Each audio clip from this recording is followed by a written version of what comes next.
शायद आवाज़ नहीं आ रही थी। कंफर्म कीजिए अब आवाज़ आ रही है, क्योंकि ये आप ही की आवाज़ है। दरअसल आप ही की आवाज़ है और आप ही की आवाज़ सुनी गई है, क्योंकि सिलेक्टर्स ने अभी अभी एसओएस भेजा है वरुण चक्रवर्ती को।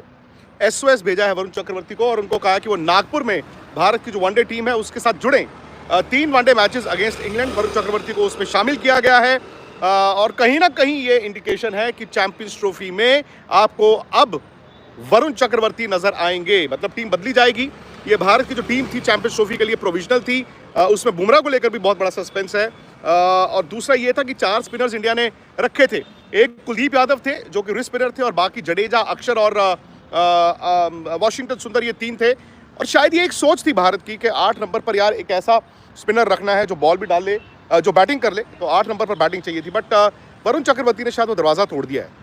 वरुण चक्रवर्ती ने ऐसा दरवाज़ा तोड़ा है कि पहले जब वो साउथ अफ्रीका गए T20 में, और अब जो इंग्लैंड वाले 5 T20 मैचेस हैं उसमें उन्होंने 14 विकेटें ली हैं।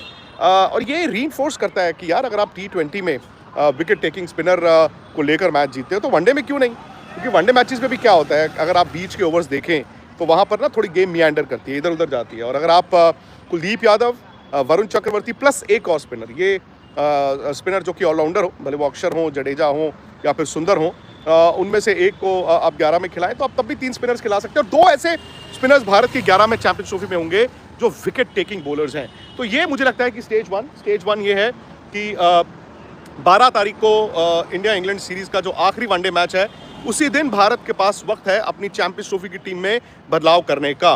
तो जैसे मैंने आपको बताया, अभी अभी की जो बड़ी खबर वो ये है कि वरुण चक्रवर्ती, जिन्होंने T20 में यार ज़बरदस्त गेंद किया, और शायद वरुण चक्रवर्ती ना वहाँ पर पहुँच गए हैं जहाँ पर may be he is at the top of his game, peak जिसे कहते हैं। जब पहले उनको T20 टीम में चुना गया था वो इम्पैक्ट नहीं छोड़ पाए थे, फिर अरसे बाद वो आए। पिछले साल आपको याद होगा कि उन्होंने IPL में विकेटें ली, और फिर वो PR की भी बात की थी कि काश मेरा PR होता, लेकिन आपकी परफॉर्मेंस आपका सबसे बड़ा PR होता है।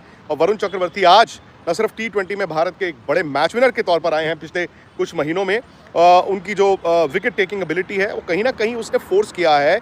भले वो रोहित शर्मा हो, भले वो गौतम गंभीर हो, भले वो Ajit Agarkar led selection committee हो, कि नहीं बॉस, हम एक धर्रे पे नहीं चलेंगे। और जो हमारी एक पुरानी सोच है कि एक काम करो, 8 नंबर तक बैटिंग कर लेंगे, स्पिन पर हम कॉम्प्रोमाइज़ कर सकते हैं, वैसी टीम बना लो। कम से कम ये है कि उन्होंने पहला एक मूव खेला है, और पहला मूव ये है कि वरुण चक्रवर्ती को इंग्लैंड के खिलाफ जो भारत की वनडे सीरीज़ है उसके लिए टीम में रखा गया है। अब पहले मैच, उसके बाद दूसरा मैच, तीसरा मैच, 3 मैच हैं।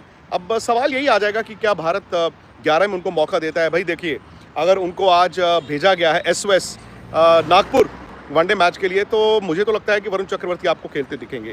तो अब सेलेक्टरों के सामने एक पेचीदा सवाल था बुमराह की फिटनेस, बिकॉज बुमराह जो खबरें आप पढ़ रहे थे, उनको जब पिछले महीने टीम में रखा गया था, ये कहा गया था कि वो पहले 2 वनडे मैचेस की टीम में तो नहीं होंगे, लेकिन चैंपियंस ट्रॉफी चूंकि उनको टीम में रखना है तो तीसरा वनडे यानी कि 12 तारीख को उनको खिलाया जाएगा। अब खबरें ये आ रही है ना कि उनको तो अभी यार NCA भेजा गया है, असेसमेंट होगी, उनका जो रेस्ट पीरियड था उसके बाद स्वेलिंग जो थी उसका क्या हाल है, डॉक्टर क्या कहते हैं, वो खेल पाएंगे नहीं खेल पाएंगे। और अगर बुमराह ही नहीं है तो देखिए, आप सिर्फ एक तेज़ गेंदबाज नहीं खोते हैं, आप एक विकेट टेकिंग बहुत बड़ा गेंदबाज खोते हैं। ठीक है, अब अगर आप वहाँ पर बुमराह नहीं है, वहाँ पर एक बदलाव करना पड़ेगा। हालांकि टीम में यहाँ पर हर्षित राणा को उनका एक बैकअप के तौर पर वनडे टीम में चुना गया है, बट मुझे अभी भी लगता है कि अगर बुमराह ना हुए चैंपियंस ट्रॉफी तो शायद मोहम्मद सिराज को उनके तजुर्बे के लिए टीम में रखा जाएगा। और दूसरा जो बड़ा पेचीदा मामला अब सेलेक्टर्स के सामने है, जो बड़ा गैम्बल उनको जो उन्होंने लिया था, और अब उस गैम्बल को या तो वो सही माने या फिर चेंज करे, वो ये है कि वरुण चक्रवर्ती, जिन्होंने T20 में बीच में विकेटें लेके मैच जिताया है, भाई वनडे में क्यों नहीं। आप यही होगा ना ज़्यादा से ज़्यादा, आप 8 नंबर पर एक बैट्समैन को कॉम्प्रोमाइज़ करेंगे, आप 7 नंबर तक ऑलराउंडर्स के साथ खेलेंगे, और शायद कुलदीप फिर 8 हो जाएंगे। अस्सलाम वालेकुम जी, कैसे हैं आप लोग। तो नई वीडियो के साथ आपकी खिदमत में हम हाजिर हो गए हैं, और हमारी जो वीडियो का टॉपिक है वो है पाकिस्तान का चैम्पियन ट्रॉफी स्क्वाड। पाकिस्तान ने गुज़िश्ता दिनों में अपना चैम्पियन ट्रॉफी का स्क्वाड ऐलान किया, जिसमें 2 से 3 नाम ऐसे थे कि जिसको देखकर जो पाकिस्तानी अवाम थे उन्हें ख्याल आया कि ये नाम कैसे आ सकते हैं। जिस तरह हम फ़हीम अशरफ की बात करें, उसके बाद खुशदिल शाह हैं कि वो किस तरह से उनकी सरप्राइज़ एंट्री होती है, क्योंकि उनकी कोई परफॉर्मेंस नहीं थी। तो ये जो नाम थे इन पर जो था हमारे पास उनको बहुत ही मतलब के लोगों को था कि ये कैसे खिलाड़ी टीम के अंदर आ गए। तो इसके ऊपर विक्रांत गुप्ता ने भी पाकिस्तानी स्क्वाड के ऊपर एनालिसिस किया है। उनका भी यही कहना था कि पाकिस्तान के स्क्वाड में सिर्फ एक जेन्युइन ओपनर है, यानी फ़खर ज़मान।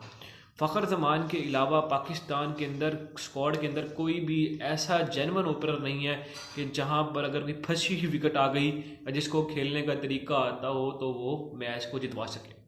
उन्होंने कहा फ़खर ही एक इम्पैक्ट प्लेयर है, क्योंकि बाकी जितने भी खिलाड़ी हैं कुछ तो न्यू हैं, कईयों का एक्सपीरियंस नहीं है और कई खिलाड़ियों की फॉर्म नहीं लगी हुई। तो विक्रांत गुप्ता का यही कहना था कि पाकिस्तान एक तो ये कर रहा है कि अपने साथ एक स्पिनर लेकर जा रहा है, और ये पता नहीं उनकी क्या मेंटालिटी है कि वो फास्ट बॉलिंग को इतना प्रायोरिटी दे रही है या किस हवाले से वो अपनी टीम को लेकर चल रहे हैं। उनका कहना है कि जिस तरह से फ़हीम अशरफ को टीम में डाला गया है, इससे पहले जो थे हमारे पास आमिर जमाल इसकी जगह ऑलराउंड कैटेगरी में थे, लेकिन फ़हीम अशरफ को पता नहीं आउटसाइड पर्ची के तौर पर लाया गया। और उसके बाद खुशदिल शाह जो हमारे पास पता नहीं किसका बैकअप है और उनको क्यों लाया गया है कि किसी के भी जहन व गुमान में नहीं है।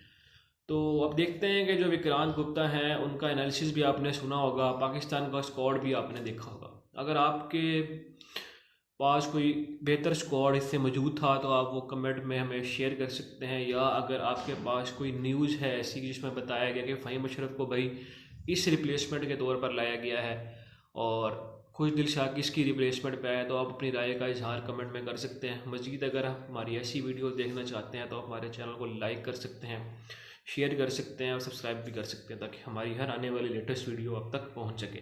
तो आपसे मिलते हैं नेक्स्ट वीडियो में। उस वक्त तक के लिए हमें दीजिएगा इजाज़त। अल्लाह निगहबान।